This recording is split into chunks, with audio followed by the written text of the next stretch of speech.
आपण मॅथ्स 1 मधील linear equation in 2 variables या चॅप्टर मधील सर्व टॉपिक्स बघितलेले आहेत विथ ऍक्टिव्हिटीज अँड हॉट्स सगळं पाहिलेलं आहे आपण। या सर्व व्हिडिओच्या लिंक आजच्या या व्हिडिओच्या डिस्क्रिप्शन मध्ये दिलेल्या आहेत।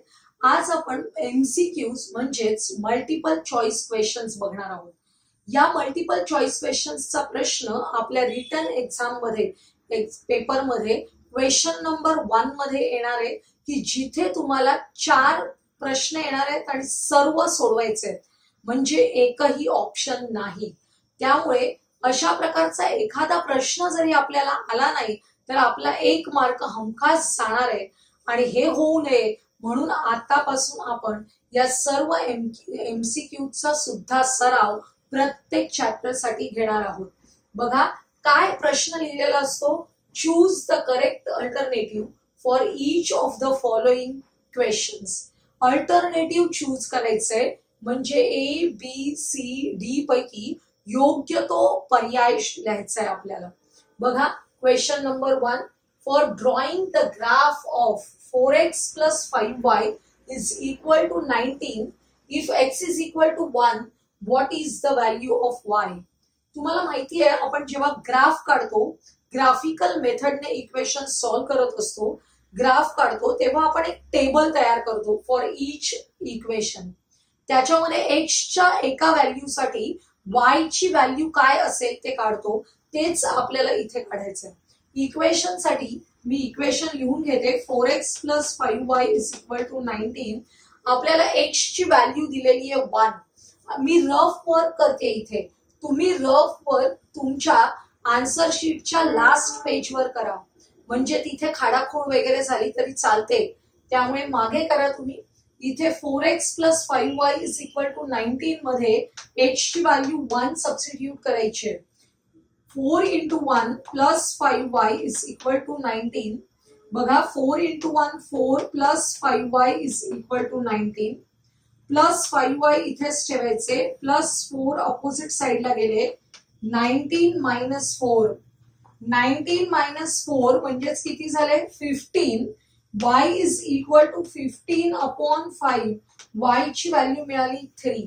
आपल्याकडे y ची व्हॅल्यू 3 आहे का बघा, कोणता अल्टरनेटिव्ह y ची व्हॅल्यू 3 दाखवतोय आपल्याला, बी मध्ये आपल्याला y ची व्हॅल्यू 3 आहे।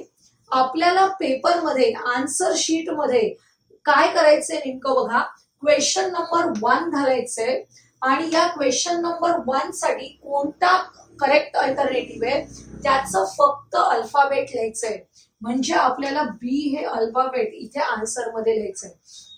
काही मुलं 3 हे आन्सर लिहितात, आन्सर लिहायचं नाहीये, आपल्याला करेक्ट अल्फाबेट लिहायचंय, फक्त बी हे त्याचं अल्फाबेट इथे लिहिणं आवश्यक आहे।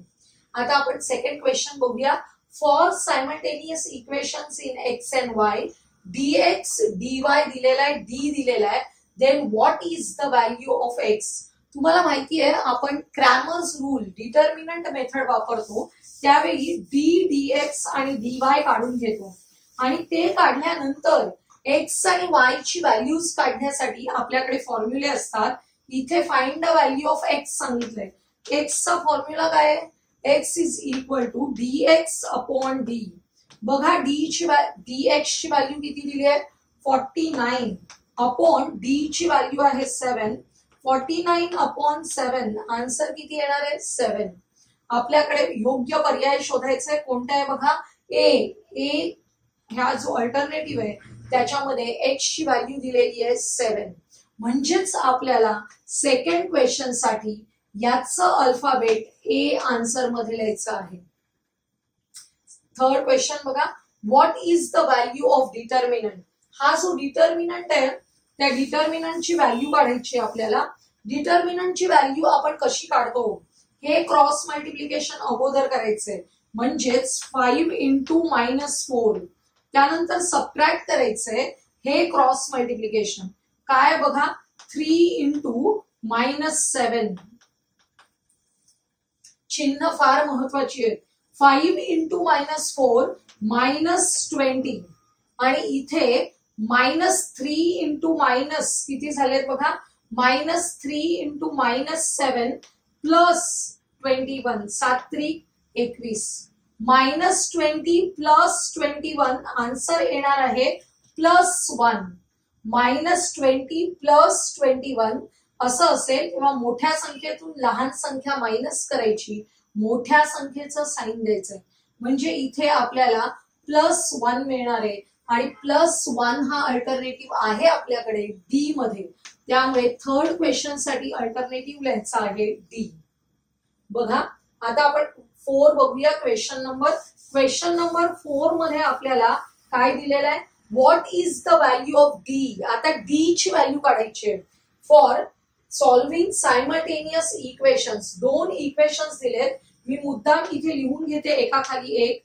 x plus y is equal to 3 आणि सेकंड इक्वेशन आहे 3x मायनस 2y मायनस 4 आहे. अपोजिट साइडला गेले की काय होतील, +4.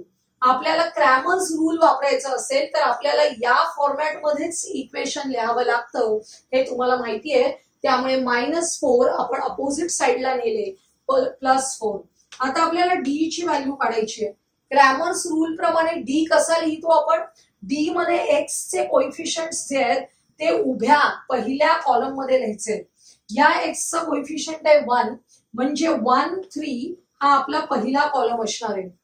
आणि सेकंड कॉलम मध्ये वाय चे कोएफिशियंट्स म्हणजे 1 - 2 हे आपले वाय चे कोएफिशियंट्स आहेत. अशा प्रकारे आपण डी कॅल्क्युलेट करतोय. बघा क्रॉस मल्टिप्लिकेशन करूया. पहिलं क्रॉस मल्टिप्लिकेशन -2 येणार आहे. 1 इंटू -2 -2 मायनस 1 इंटू 3 -3, म्हणजे -2 -3 आपल्याला दोघांचं सेम साइन आहे, ऍडिशन करावी लागेल आणि -2 -3 ऍडिशन येणार आहे -5. कोणता अल्टरनेटिव्ह आहे बघा याच्यामध्ये, -5 सी, म्हणजेच इथे 4चं आन्सर लिहायचंय सी. इथे फक्त अल्फाबेट लिहायचंय. असं आपल्याला बोर्डाच्या मॉडेल आन्सर मध्ये खास सूचना दिलेली असते की मुलांनी फक्त अल्फाबेट्स लिहिणं योग्य अल्टरनेटिव्हचं आवश्यक आहे. आपण नेक्स्ट इक्वेशन बघूया. Example, if 3x plus 5y is equal to 9 and 5x plus 3y is equal to 7, then what is the value of x plus y. आपल्याला दोन इक्वेशन्स दिलेत आणि डायरेक्टली x plus y ची value काढायला सांगितले. दोन्ही equations मी लिहून घेते. 3x plus 5y is equal to 9 and 5x plus 3y is equal to 7. या इक्वेशन्सचं निरीक्षण करा.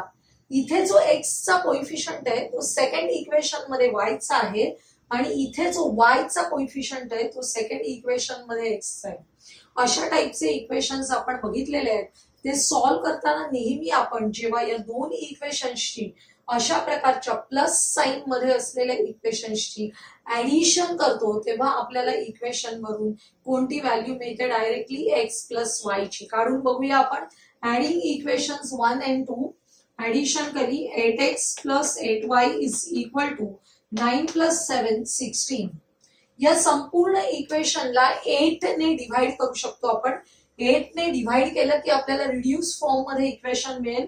8 1 जा, त्यामुळे x इथे पण y is equal to 8 2 जा 16, म्हणजेच x plus y is equal to 2 असं आपल्याला आन्सर मिळालेलं आहे. डायरेक्टली x प्लस y चा आन्सर मिळालेला आहे 2, म्हणजे आपला करेक्ट अल्टरनेटिव्ह आहे ए. आपण आन्सर्स कशी लिहितोय, क्वेश्चन नंबर लिहायचा आणि त्याचा करेक्ट अल्टरनेटिव्हचं अल्फाबेट लिहायचंय. आता सेकंड इक्वेशन कडे जाऊया. Ajay is younger than Vijay by 5 years. लक्षात घ्या आपण लिनियर इक्वेशन्स इन 2 व्हेरिएबल्स मध्ये आहोत. तर अजय आणि विजय असे जर दोन भावंड असतील, बघा अजय समजा याचं एज आहे x आणि दुसरा आहे विजय, याचं एज आहे y. तर काय सांगितलंय, Ajay is younger than Vijay by 5. Younger म्हणजे लहान, अजय आहे तो लहान आहे, म्हणजे मोठं कोण आहे, विजय आहे. आणि दोघांच्या एज मधला डिफरन्स किती आहे, 5 चा, म्हणजेच y minus x is equal to 5. Ajay younger आहे म्हणजेच मोठा आहे विजय, विजयचं एज मायनस अजयचं एज इक्वल टू किती आहे 5 आहे. आपण हे इक्वेशन जरा व्यवस्थित करूया. -x + y is equal to 5 हे आपलं फर्स्ट इक्वेशन झालेलं आहे. सेकंड इक्वेशन बघा. The sum of their ages is 25. दोघांच्या एजची ऍडिशन किती आहे 25 म्हणजेच x + y is equal to 25.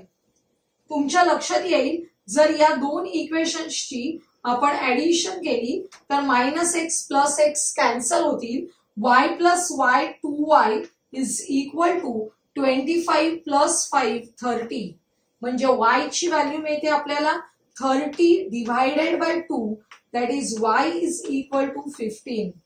बघा y म्हणजे विजय आहे.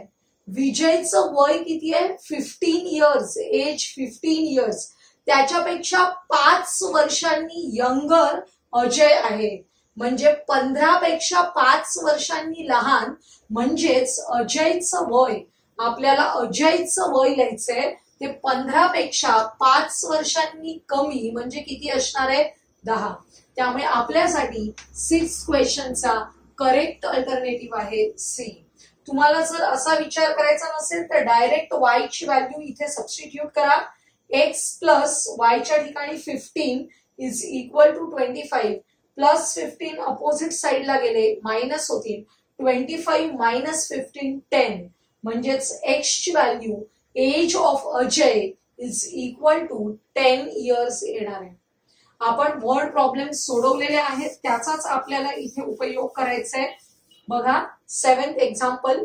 If 12x + 17y is equal to 48, 17x + 12y is equal to 68, then what is the value of x - y?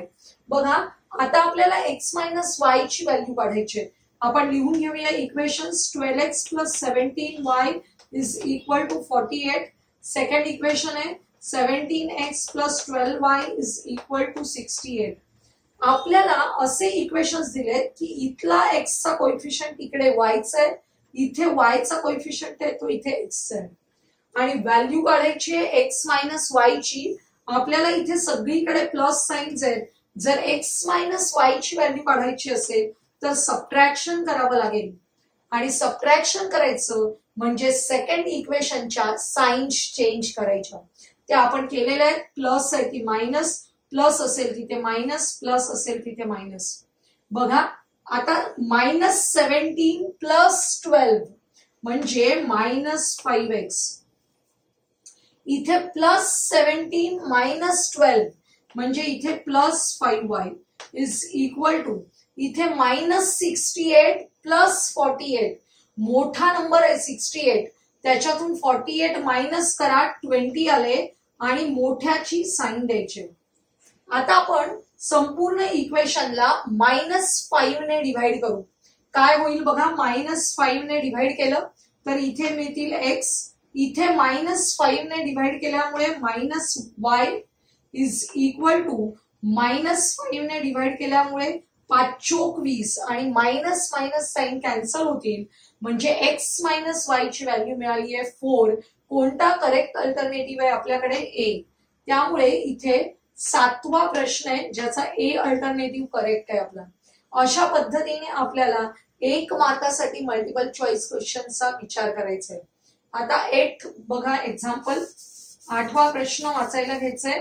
Which of the following is not the solution of 2x + 3y is equal to 6. Equation मी लिहून घेते इथे 2x + 3y is equal to 6. खालील पैकी कोणते याचे solution नाहीये. Solution नाही म्हणजे काय, या ज्या x आणि y च्या व्हॅल्यूज आहेत त्या जर आपण या LHS मध्ये सबस्टिट्यूट केल्या तर LHS is not equal to RHS म्हणजे या 6 बरोबर नसेल तर it is not a solution. इथे लिहिलंय which of the following is not the solution म्हणजे नसलेलं शोधायचंय आपल्याला. यापैकी कोणतं सोल्युशन नाही ते शोधा. बरोबर आहे. आपण शोधूया. आता पहिलं आहे का बघूया. -3 4 इथे x च्या ठिकाणी -3 सबस्टिट्यूट करा. वायच्या ठिकाणी 4 सबस्टिट्यूट करा. हे 6 मी लिहित नाहीये, आपण LHS मध्ये सबस्टिट्यूट करणार आहोत. बघा -6 इथे झाले +12, +12 -6 किती आले +6, which is equal to RHS of the equation. म्हणजे इट इज अ सोल्युशन, म्हणजे तो करेक्ट पर्याय नाहीये. आता सेकंड 3 - 4 आपण सेकंड सबस्टिट्यूट करूया. 2 × 3 + 3 × y ची व्हॅल्यू आहे -4. करून बघूया. 3 दुणे 6 -4 × 3 काय येणार आहे -12 आणि -12 + 6 आन्सर येतं -6. आपली LHS ची व्हॅल्यू आहे RHS ची व्हॅल्यू आहे +6. ती आहे का आपल्या LHS बरोबर नाहीये. याचा earth this is our correct alternative. कारण आपल्याला सांगितलंय विच इज नॉट सोल्युशन, कोणतं सोल्युशन नाहीये. त्यामुळे 3 - 4 इज नॉट अ सोल्युशन. उरलेले पण तुम्ही चेक करून बघू शकता. एक्सच्या ठिकाणी 0 सबस्टिट्यूट करा आणि वायच्या ठिकाणी 2 सबस्टिट्यूट करा. 2 × 0 0, 3 × 2 6 म्हणजे आपली LHS 6 येतोय. त्याचप्रमाणे 3 0 सबस्टिट्यूट केल्यावर सुद्धा LHS इक्वल टू RHS मिळणार आहे.